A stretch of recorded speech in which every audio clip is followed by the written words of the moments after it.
Hey everyone, what's up and welcome back to How to Become an Animator. I'm Sir Wade and today we are doing another Maya 5 tips that you should know. This topic was voted for over on Patreon where we do our video voting every month and you guys picked the topic, so here we are. We're gonna talk about 5 more tips in Maya, and if you haven't seen the last video, you should definitely check that out because it's got some really good stuff in there. And if you're trying to get a job or an internship this summer, this fall, somewhere in the next year, I have a workshop going on right now which you guys over on Twitch helped me design this wonderful poster. We took it from this to this.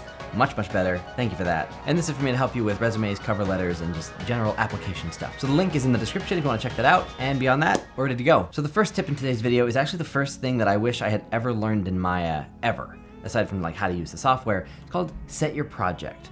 If you've ever been in a situation where you're animating, you're doing great work, and you decide, all right, time to play blast. So you go up to playback, you go to play blast, you hit your option box, and you pick whatever you're gonna do. And you make sure to hit save to file because you want to actually export a file, maybe you want to upload it for review, whatever. You go ahead and hit the button thinking that it's going to end up in the same kind of area in your file directory system as the Maya file that you're currently working in.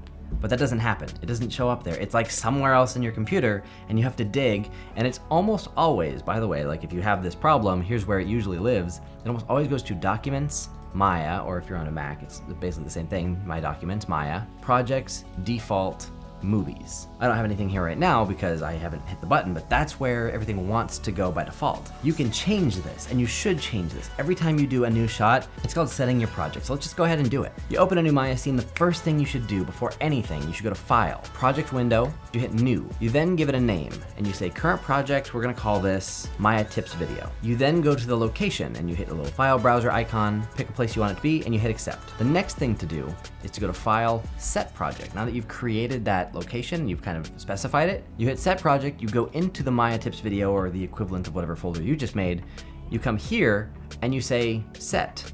What you've just done is you told Maya that everything it's now doing lives in kind of that area. What it's going to allow you to do is when you go to save something, say, okay, I have a cube, it looks great, let's go ahead and just save it.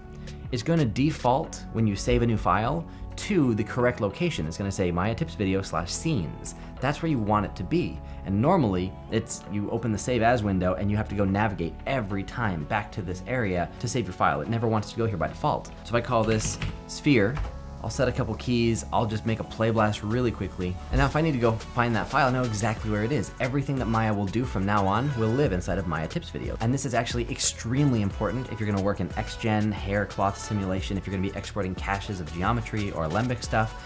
It's going to want to work with different files in an environment that it understands, and so this is how you tell it what that environment is. This is an absolutely essential tool. Don't forget it. Try to get in the habit of making it every time you do a new shot. You wanna make sure you come back in, File, Project Window, Set Project, go from there. Tip number 2, this is called the 2D camera pan technique, and this is actually really useful. I wish I'd known about this earlier. So what this is when you are working with a shot cam, so say you have here on my left, I have a camera window which has a locked up camera. I'm not gonna move it. That's the camera that I'm gonna render from or play blast from or whatever.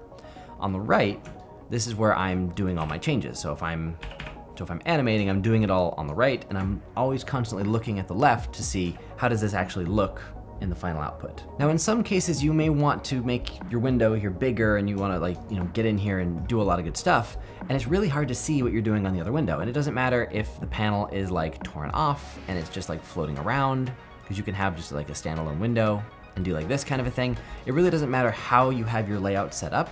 The benefit of this tool is that if you need to zoom in on your camera window, if you need to say like, all right, I can see the character from the camera's point of view, but I need to see it better. I need to like get in and see like how is the fingers, are the silhouettes reading, are there tangent? If you need to get in there, you may think like, oh, I'll just try to like make a new camera and like just zoom it in, but you're gonna get a different perspective than the actual camera. It's like the difference between zooming on a camera where it's actually changing focal lengths or physically moving forward to zoom and you're getting a different perspective versus just like pinching in on an image. If you want to just pinch in on the image and make it bigger at the exact same everything, just bigger size, here's what you do. Where normally you hold Alt or Option on a Mac or whatever, and then you right mouse click and drag to zoom in on an image. So what you do is notice at the very bottom of this window it says Camera 1. That's the camera that I'm currently using. The other one says Perspective, doesn't matter. I'm gonna hold down the backslash button, which is the button above Enter or Return and under the backspace or Delete key. I'm gonna hold that down, right mouse click and drag, and it's going to start zooming in.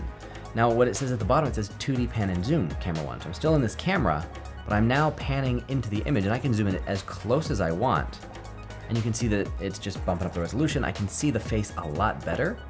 And I can use the middle mouse and the right mouse, and I'm just holding down the backslash as I do all of this.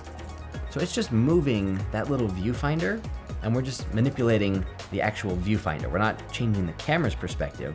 So you can zoom in on the hand, you can zoom in on the face, you can do whatever you need to do. And when you're done with it, you just tap that backslash key again, and it goes back to the default view. You can tap again, and it'll take you to where you were.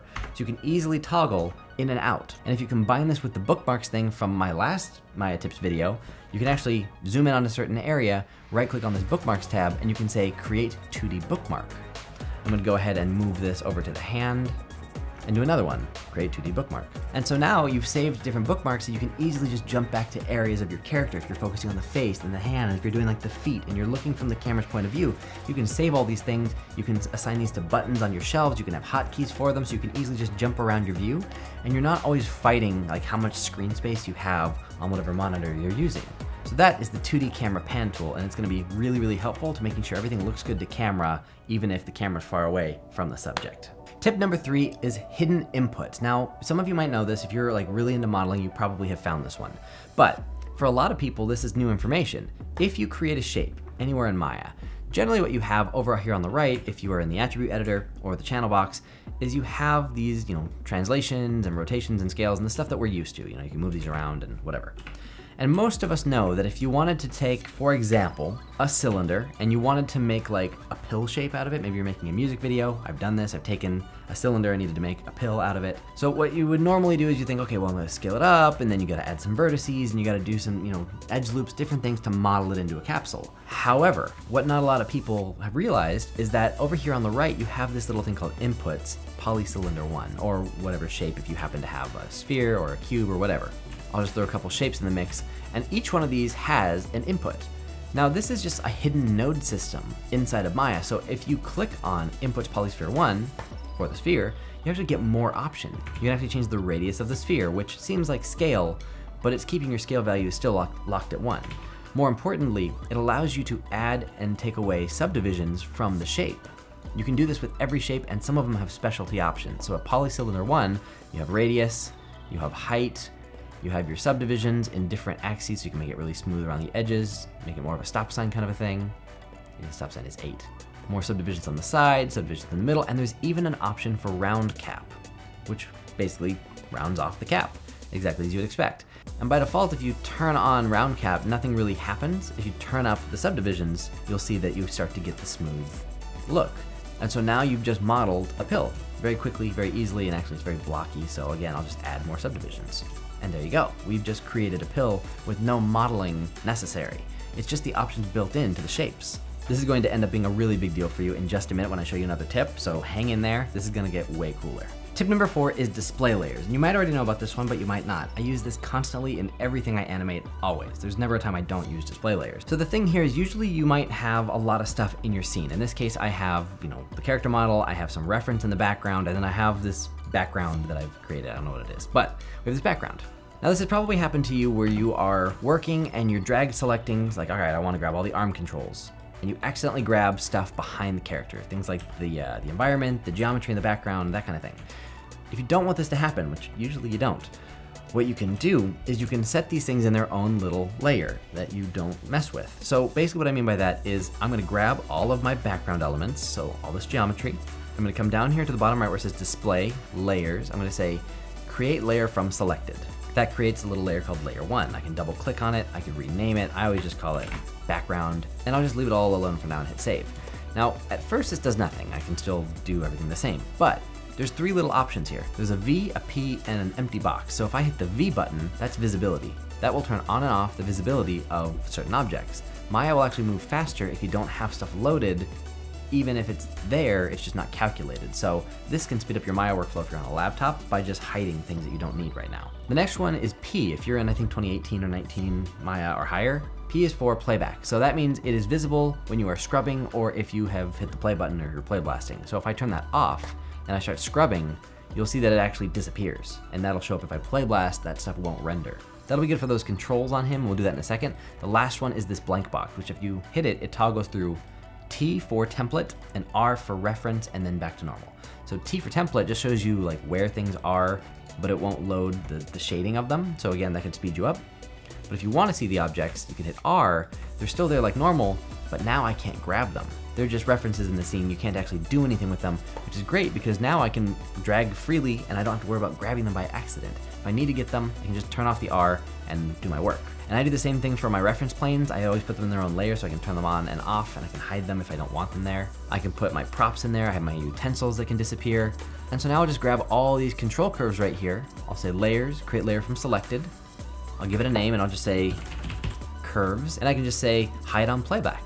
So now I just go about my work, but when I go ahead and scrub, it takes the curves away. It makes it a lot easier to see what I'm looking at, and then I don't have to worry about clicking anything. I just go back to work. Putting things in display layers can be a huge time saver and just save you a lot of headache of like accidentally grabbing the wrong things, and you can hide things from yourself. Now, tip number 5 is one that really encompasses a lot of different things in Maya. So this is gonna be a really big one if you want to do some modeling, but maybe you're not a super great modeler, or even if you are a modeler, you may not know about this. It goes into surfacing, it goes into lighting like this.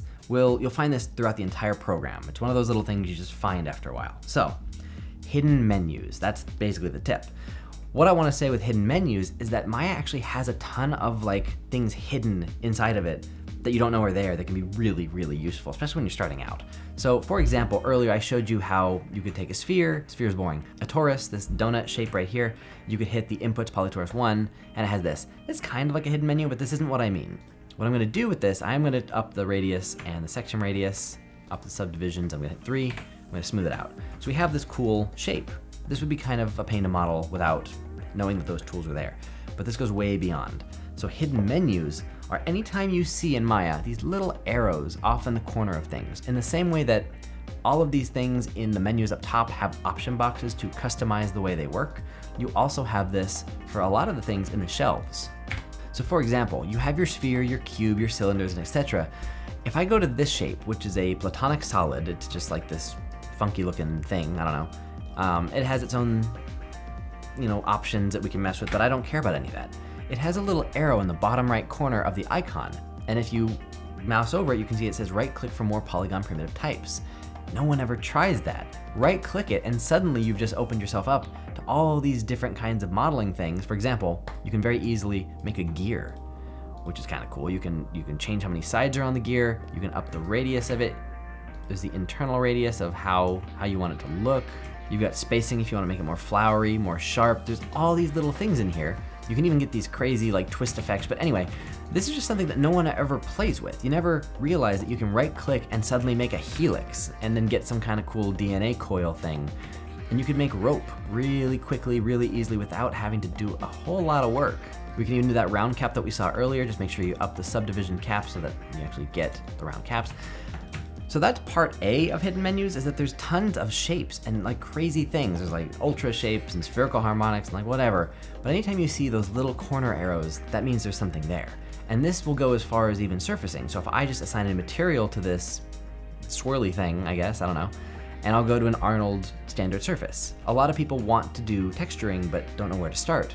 Well, if you make a material, and we'll just call this a swirly material. So I do have a video that you can watch on like how to do this kind of stuff, how to like actually do some textures, the basics of texturing. And you can do the color and you can make it specular and different roughness and values and things like that to render it. Or there are hidden menus when you notice this little asterisk. This is the equivalent if you're in the attribute editor. It may not be a little arrow in the corner, it might be a little star. If you click presets, there's actually a ton of different things in here, different materials that are already made for you. So I'll just start the rendering process, and if you don't know what I just did, you can just check out the other video. I talk about it all here, but if I don't want to make the textures, I can just go to presets and say, I don't know, balloon, replace, and it'll make it into a balloon rubbery type of texture. I can turn it into brushed metal, and then it becomes brushed metal. So you have all these little menus hidden inside of Maya in all these different areas. So I can make this into frosted glass, and now we have frosted glass, and that would take kind of a while to figure out if you aren't very good at this stuff. So anyway, you get the idea. Look for the arrows, look for the asterisks, just look for things to click on and start experimenting with the tool. You're not gonna break anything, and you can always reset your preferences if you do. So that's my last little tip, is to start clicking around and exploring the options that this tool is hiding from you, because there's cool stuff in there to be had. If you like these tips, don't forget to hit the thumbs up button and say that you like this video. Apparently it makes a difference. If you really liked it, don't forget to subscribe if you haven't already. And if you really, really like this video, I do a lot of this type of stuff over on Patreon. The link is down below if you want to be a part of more live streams where I talk about this kind of stuff, show you more tips, show you more stuff under the hood of Maya, and so on, things like that. Reminder, if you haven't signed up for the giveaway or if you haven't signed up for the workshop, there's a limited amount of spots, so jump on that while you can. But thanks so much for watching this video. I hope you enjoyed it. I hope these tips are helpful. Leave a comment below and let me know what you thought. And if you have any other tips for everyone else, down in the comment for people to discuss and share. You can also share it over on Discord. The links are all down there. Thanks again, and I will see you in the next video.